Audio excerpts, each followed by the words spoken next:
సాగరంలో సంసారణ పార్ట్ 18 రచన మీనాకుమారి గారు.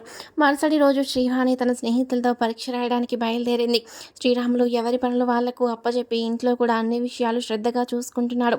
తన పాపను వసారాల్లో ఉయ్యాల కట్టి తనే ఊపుతూ, తనే జోలపాడుతూ, తనే అన్నం పెడుతూ నిద్రపుచ్చుతున్నాడు. కూతురును అంటుకోవడానికి వీల్లేదని త్రిపురకు వార్నింగ్ ఇచ్చేశాడు శ్రీరాములు. దేవరాణి గారు కూడా ఆశ్చర్యంగా చూస్తూ ఉంది.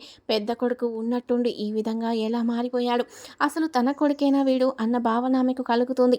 ఆ భావనలో కూడా ఎంతో ఆనందమైన సంతోషం కూడా ఉంది. ఆమెకు మగాడంటే ఇలాగే ఉండాలి అన్న ఆశ ఆమెకు సగం. అందుకే చిన్న కొడుకు అంటే కూడా చాలా ఇష్టం.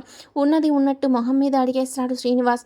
ఈనాడు శ్రీరాములు ఉన్నది ఉన్నట్టు అడిగే దానికి తగ్గినట్లు సరైన నిర్ణయాలు తీసుకునే స్థాయికి కూడా ఎదిగిపోయాడు. భూషణం గారి దగ్గర కూర్చొని శ్రీరాములు మాట్లాడుతున్నాడు. పొలాల దగ్గర ఉన్న రైతులకు కొన్ని ఇబ్బందులు ఉన్నట్లు వాటి గురించి పెద్దవాళ్ళంతా మాట్లాడుకుని మనం కూడా అండగా ఉండి అన్నీ సరి చేయించుకోవాలి. మనకు నీరు వసతి బాగా ఉంది. అది మిగిలిన నీరు ఉపయోగమే కదా, నిరుపయోగమే కదా. రైతులకు ఉపయోగపడేటట్లు మనం వారికి నీరు పారుదల అయ్యేటట్టు చేద్దాం నాన్నగారు. అందువల్ల అందరికీ పంటలు పండుతాయి, అంతా బాగుంటుంది, మన ఊరు సస్యశ్యామలంగా ఉంటుంది అని చెబుతున్నాడు శ్రీరాములు. ఇంతలో పెద్ద మనుషులు వచ్చారు. తల బద్దలు కొట్టించుకున్న సీనప్ప కూడా వాళ్లతో వచ్చాడు. నోరు కలిగిన ఆడవాళ్లను ఇద్దరిని తీసుకొని వచ్చారు. ఏమిటి అనుకోకుండా అందరూ వచ్చారు అని పలకరిస్తున్న భూషణం గారి వైపు కాకుండా కాలి మీద కాలు వేసుకుని ఎంతో దర్పంగా కూర్చున్న శ్రీరాముల వైపు చూసి ఆశ్చర్యంగా అలాగే చూస్తూ ఉన్నారు అందరూ. పెద్దలంతా కూర్చోండి, పని మీద వచ్చినట్లున్నారు అన్నాడు శ్రీరాములు గంభీరంగా. అవును బాబు అంటూ ఏమీ మాట పెగలేదు వారికి. అక్కడ దృశ్యం చూశాక ఏ మాట చెప్పినా ఆ మాట చెబితే నమ్మే భూషణం గారి తత్వం వేరు. పొగిడితే ఆయన కోపం రాకుండా చేసుకోవచ్చు, కానీ శ్రీరాములు ఈనాడు అలా ఆ ఇంటి ముందు సింహంలా కూర్చునేసరికి ఒక రకమైన భయం కలిగింది. చెప్పకుండానే పెద్దలకు కూడా పని మీద వచ్చారేంటి అన్నారు భూషణం గారు. ఇంట్లో వాళ్ళకి ఒక న్యాయం, బయట వాళ్ళకు ఒక న్యాయం మీరు చేయరు. మీరు తీసుకునే నిర్ణయాలు, ఇచ్చే తీర్పులు ఎంతో బాగుంటాయి అని అందరం అనుకుంటాం. అందుకే ఆ గొప్ప మనసును దృష్టిలో పెట్టుకొని మేమిక్కడికి వచ్చాం, న్యాయం జరగాలని అన్నారు. పెద్దలతో వచ్చిన కొందరు ఇప్పుడంతటా ఇబ్బందులు ఏమొచ్చాయి? అలా బయట ఏదైనా ఇబ్బందులుంటే మనం రచ్చబండ దగ్గర సంభాషించుకోవచ్చు కదా అన్నారు భూషణం గారు. బయట వాళ్ళ విషయాలైతే రచ్చబండ దగ్గరికి వెళ్ళడం బాగుంటుంది, కానీ అవి మన పెద్దల ఇళ్లలో వచ్చిన ఇబ్బందులైతే మన ఇంటి దగ్గర తెలుసుకోవడం మంచిది కదా భూషణం అన్నాడు కోటయ్య. చెప్పండి ఏం జరిగింది అన్నారు భూషణం గారు. చుట్టకు నిప్పు సరిగా అంటుకోలేదురా, అంటించు వచ్చి అంటూ అక్కడ ఉన్న పాలేరు ని పిలిచారు భూషణం గారు. నీ పని నువ్వు చేసుకోరా అంటూ శ్రీరాములు అక్కడ ఉన్న అగ్గిపెట్టి తెచ్చి తండ్రికి చుట్ట వెలిగించాడు. ఆ దృశ్యం మరింత ఆశ్చర్యం కలిగించింది పెద్దలకు. అసలు తండ్రి దగ్గర అలా నిలబడడు, కనీసం పక్కన కూడా. శ్రీరాములు అటువంటిది తండ్రికి చుట్ట వెలిగించడం దాకా వచ్చిందంటే అంతా ఒకే కట్టుగా ఉంటున్నారు కాబోలు. ఇటువంటి వాళ్ళతో సమస్యలు చెప్పి తన తలకు తల కొరివి పెట్టుకున్నట్లు అవుతుందేమో అన్న భయం కూడా కలిగింది కొందరికి. నేను చెప్పేదెందుకు, నువ్వే చెప్పు సీనప్ప, నోరు ఆవలించుకుని ఉండడం కాదు అన్నాడు కోటయ్య. సీనప్ప దండం పెడుతూ, బాబు మీ చిన్నబ్బాయి గారు, అదేనండి శ్రీనివాస్ గారు చేసిన పని ఏమీ బాగోలేదు, మీ పరువు ప్రతిష్టలకే ముప్పు కలిగించే విషయం అది అన్నాడు సీనప్ప. శ్రీరాములు కళ్ళు పెద్దవి చేసి వాడి వంక చూశారు. కళ్ళు అసలే పెద్దగా ఉంటాయి. అలా చూసేసరికి పై ప్రాణాలు పైనే పోయాయి సీనప్పకు. 6 అడుగుల ఆజానుబాహుడు, కండపుష్టి కలిగినట్లుగా ఉండి కన్నులు పెద్దగా తెరిచి చూసేసరికి ఎంత కాదనకుండా గుండె జారినట్లయింది అక్కడ కొందరికి. కోపం తెచ్చుకోకుండా నేను చెప్పేది వినండి అంటూ తన ధోరణిలో చెప్పాడు సీనప్ప. భూషణం గారు మాట్లాడుతూ, వాడు అని చిన్న కొడుకుని తిట్టబోయారు నాన్నగారు. తమ్ముడిని పిలిచి జరిగిందేమిటో అడిగి నిర్ణయించుకోవడం మంచిది కదా. న్యాయం చెప్పాలి అనుకున్నప్పుడు మనవాడైనా సరే అటు వర్గం ఇటు వర్గం ఉన్నప్పుడు ఇద్దరి మాటలు వినే కదా మీరు తీర్పు చెప్పాల్సిందన్నాడు శ్రీరాములు. అంతే, ఎవరు ఏమీ మాట్లాడలేదు. మాకు చిన్నప్పటి నుంచి వాళ్ళ కుటుంబంతో కొంచెం స్నేహబంధం ఉన్నమాట నిజమే. ఆ చొరవతో ఆ ఇంటికి వెళతాడు మా తమ్ముడు. అంత మాత్రాన మీరు ఆ విధంగా చెప్పడం పద్ధతిగా లేదు అన్నాడు శ్రీరాములు. ఇక్కడ అందరూ కళ్ళతో చూశారు బాబు అని చెప్పడంతో అక్కడ ఉన్నవాళ్ళు, అవును ఆ అలివేలును శ్రీనివాస్ బాబు కౌగిలించుకోవడం మేము కళ్ళారా చూశామంటూ కొందరు మగవాళ్ళు, ఇద్దరు ఆడవాళ్ళు కూడా చెప్పారు. అక్కడితో భూషణం గారికి చాలా కోపం వచ్చింది. దేవరాణి గారు చాలా కోపంగా ఉన్నారు. వెంటనే వాళ్ళని పిలిపించుకురండి అంటూ పాలేరుని పంపించాడు బండిచి భూషణం గారు. పాలేరు వెళ్ళేసరికి జ్యోతి, అలివేలు లేరు. అచ్చమ్మ ఉంటే ఆమెను తీసుకొచ్చారు. జరిగిన విషయం వల్ల గొడవ వస్తుందని తెలుసు, అందుకే జ్యోతి వాళ్ళ ఇంటికి అలివేలు నువ్వు వెళ్ళమని చెప్పింది. కొన్ని రోజులు అక్కడే ఉండి రమ్మని పంపించారు. శ్రీనివాస్కి ఫోన్ చేశాడు శ్రీరాములు. అన్నయ్య నేను బయటకొచ్చాను అని చెప్పాడు శ్రీనివాస్. భూషణం గారు అచ్చమ్మ వైపు కోపంగా చూస్తున్నారు. దేవరాని గారు కూడా ఒక రకంగా చూస్తున్నారు. ఏది నీ కూతురు అన్నది కోపంగా దేవరాని. నా కోడలు నీళ్లు పోసుకుంటే ఆమెకు తోడుగా వాళ్ళ పుట్టింటికి వెళ్ళిందమ్మా అని చెప్పింది అచ్చమ్మ భయంతో. మంత్రసాని పని తెలుసు కానీ మంత్రాలు కూడా వేస్తావని తెలీదు అన్నది దేవరాని. భూషణం గారి కోట ముందు పెద్దలందరూ కూర్చునున్నారు. ఇప్పుడు అక్కడ సింహంలా కూర్చునున్నారు శ్రీరాములు గారు. భూషణం గారి ముందు పొగడ్తలు భజన చేసి ఏదైనా చేయొచ్చు కానీ శ్రీరాముల ముందు ఏదీ చేయడానికి వీలు కాదు అని ఆయన పద్ధతి, ఆయన ప్రవర్తన, ఆ మాట తీరు చూస్తేనే తెలుస్తుంది. నిన్న మొన్నటి వరకు స్వచ్ఛమైన ఆయన తీరు వల్ల అక్కడ ఉన్న వారంతా మౌనంగా ఉన్నారు. అచ్చమ్మ దంపతులు అలాగే ఉంటే దేవరాని గారు కోపంగా నిప్పులు చెదుగుతున్నారు. మీరెంత, మీ బతుకులెంత, నీ కూతురు నా కొడుక్కి వలలో వేసుకోవడానికి ఎంత ధైర్యం అన్నారు దేవరాని గారు. వీడియో చూసే ముందు ప్లీజ్ అండి వీడియోకి తప్పకుండా ఒక లైక్ చేయండి. కోపంగా మాట్లాడుతూ అచ్చమ్మకు వెంటనే కళ్ళనీళ్ళొచ్చాయి. ఊళ్ళో అందరికీ పురుళ్ళు పోస్తూ అందరికీ ఆయుర్వేద మందులు స్వయంగా చేసిస్తూ ఎప్పుడు ఒకరి మంచి కోసమే తాపత్రయపడింది. కానీ ఇలా ఒకరితో మాటలు పడలేదు అచ్చమ్మ. సోములకి బాధగా పౌరుషం వచ్చింది. ఆయన ఎప్పుడు ఎవరిని నొప్పించరు. తనకున్న దాంట్లో అందరికీ పెట్టే మనస్తత్వం అంతేగాని ఒకరితో అనవసరంగా మాటలు పడే తత్వం ఉండదు. అందుకే ఆయనకు బాధ కలిగింది. మేము ఒకే కులం కాదమ్మా, కానీ మన జీవన విధానం ఇలా ఉంది. అందువల్ల ఒకరికొకరు మీరెంత అనుకునేది ఏమీ లేదు. మా పూర్వీకులు కూడా మా ప్రాంతాల్లో మహారాజుల్లా బతికారు. అక్కడ మాకున్న ఆస్తులు పోయి అక్కడ బతకలేక ఇటు ప్రాంతాలకు వచ్చేసాం. మా నాన్నగారితో కొన్ని సంవత్సరాల కిందట అంటూ బాధపడ్డారు సోములు గారు. మా తాతలు నేతులు తాగారు అని అంటున్న తల్లి మాటలు పూర్తి కాకుండానే అమ్మ ఇక్కడ శ్రీనివాస్ లేడు, జరిగిందేమిటో తెలియదు, ఇతరుల మాటలు విని అనవసరంగా మన తమ్ముడి మీద మనల్ని నమ్మి మన ఇంట్లో ఇన్నాళ్ళన్నీ కూడా ఇంటి సభ్యుల్లా చేస్తున్న వారిని అవమానించడం భావ్యం కాదు. మనకు సోములు గారి కుటుంబం ప్రతి కష్టంలోనూ అండదండగా ఉంది. గతంలో కూడా వారి సహాయాలు ఎన్నో ఉన్నాయి మనకు. అటువంటి వారిని నిజం తెలుసుకోకుండా నిందించడం అనేది పద్ధతి కాదు అని నేను అనుకుంటున్నాను. మా తమ్ముడు రానివ్వండి, మేము సరైన నిర్ణయం తీసుకుంటాం. ఇది మా కుటుంబ విషయము, ఎవరూ చెప్పాల్సిన అవసరం లేదు. జరిగిన విషయం సోములు గారి కుటుంబం, మా కుటుంబానికి మధ్య ఇబ్బంది, అది మేము సరి చేసుకోగలం. ఇది అందరూ పంచాయతీ పెట్టాల్సిన అవసరమే లేదు. ఇక మిగిలినది సీనప్ప సంగతి. సీనప్ప ఎటువంటి పని చేసి ఉండకపోతే ఇటువంటి దెబ్బలు తిన్నాడు అన్న విషయం మాత్రం అందరికీ కళ్ళకు కనబడుతుంది. సీనప్ప పద్ధతి ఎలాంటిదో మనకందరికీ తెలుసు. అతని విచ్చలవిడితనం, మిడిసిపాటు, తిరుగుబోతుతనం తెలియని వారు ఎవరూ లేరు ఇక్కడ. అటువంటి వాడికి దెబ్బ తగిలింది అని మా ఇంటి మీదకు మీరందరూ రావడం విచిత్రంగాను హాస్యాస్పదంగా ఉంది. దయచేసి మీరంతా కూడా పలహారాలు పుచ్చుకొని ఇక బయలుదేరవచ్చు. మంగ అందరికీ కూడా కాఫీలు టిఫిన్లు ఇవ్వు అని గట్టగా పురిమాయించాడు శ్రీరాములు. అక్కడితో అతని తల్లిదండ్రుల నోళ్ల మూతపడ్డాయి. మాట్లాడకుండా మౌనంగా ఉండిపోయారు. అటు వచ్చిన పెద్ద మనుషులకు అసలు నోరు పెగల్లేదు. శ్రీనివాస్కు అలివేలంటే ఇష్టమైతే తప్పనిసరిగా వారిద్దరికి వివాహం జరిపించాలి. నలుగురిలో ఆ అమ్మాయి పరువు పోకూడదు. కళ్ళతో చూశామంటున్నారు కాబట్టి ఖచ్చితంగా ఏదో జరిగి ఉంటుంది. అది మాత్రం వాస్తవం. అందుకు తగ్గ నిర్ణయం తీసుకోవాలి. అది కళ్యాణ కారకం కావాలి అని మనసులో అనుకున్నాడు శ్రీరాములు. తమ్ముడు చేసుకోవాలి, కానీ అలివేలు లాంటి మంచి అమ్మాయి దొరకదు. ఈ ఇంటికి సరైన కోడలు రావాలి. ఇంటికి వచ్చే కోడలు సరైనది కాకపోతే ఇంటి పరిస్థితి ఎంత దారుణంగా ఉంటుందో ప్రస్తుతం కల్లారా చూస్తున్నాం. ఒక పక్కన అందుకే శ్రీనివాస్ చేసుకోబోయే భార్య మాత్రం భూషణం గారి కోట పరువుని కాపాడే వ్యక్తిగా ఉండాలి. అందుకు అలివేలకు పూర్తి అర్హత ఉంది అని శ్రీరాములు మనస్ఫూర్తిగా భావించారు.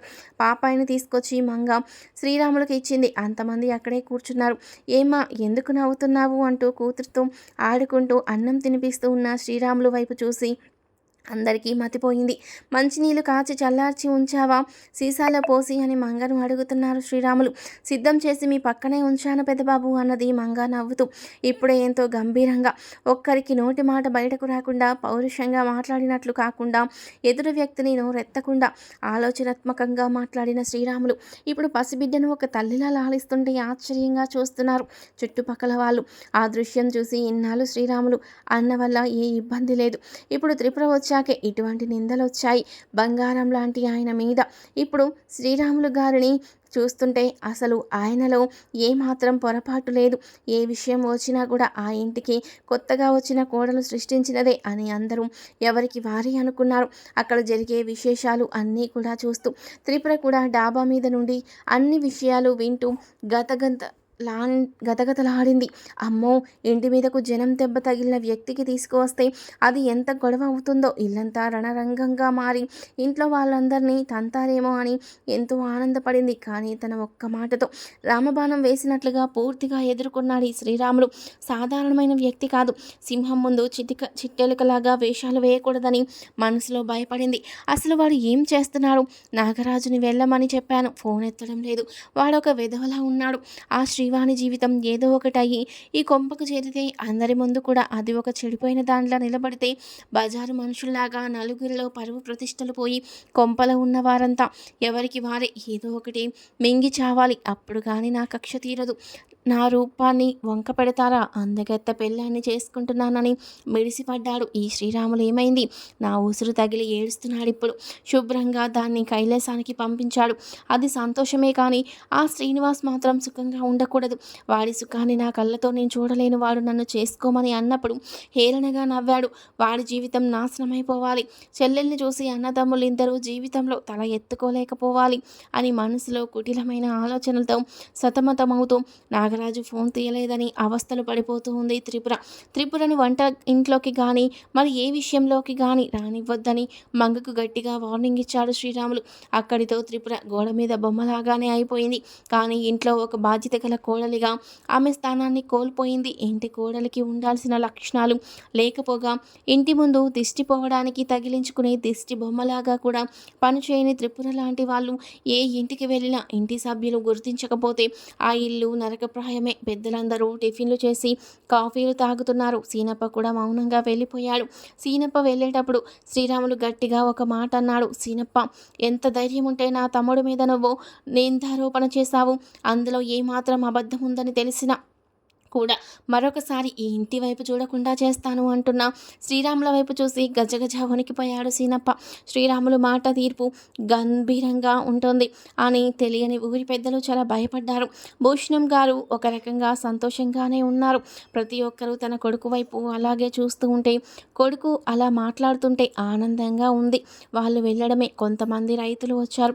బాబు, మీరు చెప్పినట్లు మీ పొలాల దగ్గర ఉన్న వసతి నీరు మా పొలాల వైపు మళ్లించడానికి మీ నాన్నగారి యొక్క అనుమతి ఉందో లేదో తెలుసుకోవాలని అక్కడ కూర్చున్న శ్రీరాములు సాక్షాత్తు శ్రీరామచంద్రుడేమో అన్నట్లు కాసేపు కళ్ళతోనే చూసి అభినందన బాలతో సత్కరించుకున్నారు. మనసులోనే వచ్చిన చిన్నకారు రైతుల న్యాయం కోసం వచ్చిన పెద్దలు ఆ విషయాలు కూడా విని ఇక నోరెత్తకుండా ఇంటిపై ఈగ కూడా వాలనివ్వరు ఆ ఇంటి కొడుకులు అని గ్రహించి వెంటనే వెళ్ళిపోయారు. మంగమ్మకు పండగలా ఉంది. ఎన్నో సంవత్సరాల నుండి ఆ ఇంట్లో సేవ చేస్తుంది. ఆ ఇంట్లో ఇటువంటి మంచి విషయాలు జరగాలని ఎప్పటి నుంచో కోరుకుంది. ఆ వచ్చిన రైతులలో తన బంధువులు ఉన్నారు. ఇప్పటి నుంచి అందరి పంటలు పండుతాయి. అందరూ ఆనందంగా ఉంటారు. అటు ఊళ్ళకు ఇటు ఊళ్ళకు మధ్యలో ఉన్న రామాలయం చుట్టూ ఉన్న పొలాలు సస్యశ్యామలమైపోతాయి. అయ్యా శ్రీరాములు పేరే కాదు, మీ మనసు కూడా శ్రీరామచంద్రుడి మనసు అని ఆనందంగా నవ్వుకుంది మంగ. తెలియకుండానే శ్రీరాములు ఎంతోమంది దీవెనలు పొందుతున్నాడు. శ్రీవాణి తన స్నేహితులతో పరీక్ష రాసి ఆనందంగా నవ్వుతూ స్నేహితురాళ్లతో వచ్చిన వాళ్ళ అత్తమ్మ, పిన్నమ్మ ఇద్దరు కూడా ఉండడంతో భయం లేకుండా బయలుదేరారు. ఇంతలో ఆ పెద్దవాళ్ళిద్దరూ వాళ్ళ పిల్లల్ని తీసుకుని ఇక్కడ ఊర్లో పని ఉంది, మీరు వెళ్ళండి అమ్మాయిలు అని చెప్పారు. అమ్మో, ఇదేమిటి, మనం నలుగురం ఎలా వెళ్తామే అన్నది శ్రీవాణి. అదేమిటి శశి, మీ అత్తమ్మ పిన్నమ్మ కూడా వస్తారు, అందరం వెళ్ళొచ్చు అంటే కదా, మా అన్న వాళ్ళను కూడా ఎవరిని పిలవలేదు అన్నది దుర్గ. ఏమో మరి, పొద్దుపోయింది, పైగా ఆ దారి నుంచి బల్లకట్టు కూడా దాటాలి, భయంగా ఉందనుకున్నారు. భయం ఏముంది, బల్లకట్టు నారప్ప మనవాడే కదా, పదండి అంటూ చెప్పి వాళ్ళు వెళ్ళిపోయారు. ఎవరిని నమ్మి ఇలా రాకూడదు. అన్నయ్య పనిమాల అడిగారు. అందరూ ఉన్నారు, భయం లేదని చెప్పాను అన్నది శ్రీవాణి. అందరిలో కూడా కాస్త భయం కలిగిన అమ్మాయి, అందమైన అమ్మాయి శ్రీవాణి. దడదడగా ఉంది ఆమె మనసు. ఎందుకే అంత భయం, మేమంతా ఉన్నాము అన్నారు దుర్గా, లక్ష్మి, కన్య. అక్కడ బస్సు ఎక్కి ఊరు చివర బల్లకట్టు ఎక్కడానికి వచ్చేసరికి పొద్దుగూకిపోయింది. చుట్టూ పొలాలు చీకటిగా ఉంది. బల్లకట్టు దగ్గర అప్పటికే నారప్ప స్థానంలో త్యాగి ఉన్నాడు. తలకు గుడ్డ చుట్టుకొని మామూలుగా ఉండేసరికి శ్రీవానికి ఆ వ్యక్తి ఎవరు అన్నది ఎవరికీ తెలియలేదు. ఎంత బాగున్నారా, ఒకటి గౌజు పిట్టలాగా బక్కగా, ఒకటి బొంతకోడిలాగా బొద్దుగా, ఒకటి అడవి పక్షిలాగా దిట్టంగా ఉన్నారు, కానీ అప్సరసలాగానే ఉంది చూడు, అది భలే ఉంది కదూ అని స్నేహితులతో చాలా చిన్నగా అంటున్న త్యాగి మాటలకు నిజమేరా, ఇంత అందంగా ఉందేమిట్రా బాబు అన్నారు పక్కన ఉన్న ముగ్గురు. ఆ సమయానికి బల్లకట్ట ఎక్కడానికి ఎవరు రారా ఏమిటి అన్నది శ్రీవాణి. ఈరోజు పొలుగుల్లో సంబరాలు కదమ్మా, అందరూ అటుపోయారని చెప్పారు. ఆ కింద ఉన్న వాళ్ళలో ఒకడు చాలా బుద్ధిగా, వీడియో చూసే ముందు వీడియోకి తప్పకుండా ఒక లైక్ చేయండి ప్లీజ్. సరే పదండి అన్నారు. ఒరేయ్, ఈ ఆడపిల్లలు భయపడుతున్నారు, మీరు కూడా ఎక్కండ్రా బాబు అన్నాడు గొంతు మార్చిన త్యాగి. అదేమిటి నారప్ప గొంతులాగా లేదు, ఎవరు నువ్వు అన్నది దుర్గ. వాళ్ళ బంధువు నుండి అన్నాడు ఆ ఆశగా. త్యాగి మనసుకేదో బాధగా ఉంది, భయంగా ఉంది. ముందు ఇంటికి చేరుకోవాలి, ఎలాగో అలా.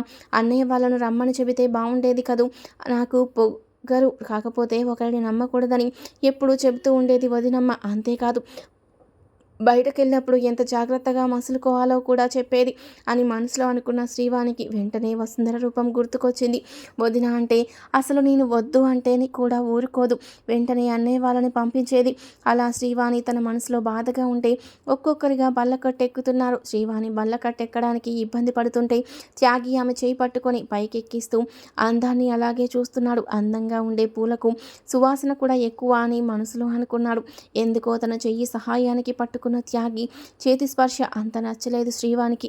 పదండి పదండి, పొద్దుగోకిపోతుందంటూ అందరినీ ఎక్కించి, ఒరేయ్ ఆ తాడు తీయండ్రా, మీరు కూడా ఎక్కండ్రా బాబు అంటూ చెబుతుంటే బల్లకట్టు తాడు ఊడదీశాడు ఒకడు. శ్రీవాణి భయంతో పెద్దల మాట ఎప్పుడూ వినాలి అనుకుంటూ మనసులో భగవంతుణ్ణి తలుచుకుంటూ ఉంది. తర్వాత ఏం జరిగింది అనేది నెక్స్ట్ పార్ట్లో తెలుసుకుందాం. వీడియో నచ్చితే తప్పకుండా లైక్ చేసి తప్పకుండా సబ్స్క్రైబ్ చేసుకోండి. Thank you for watching.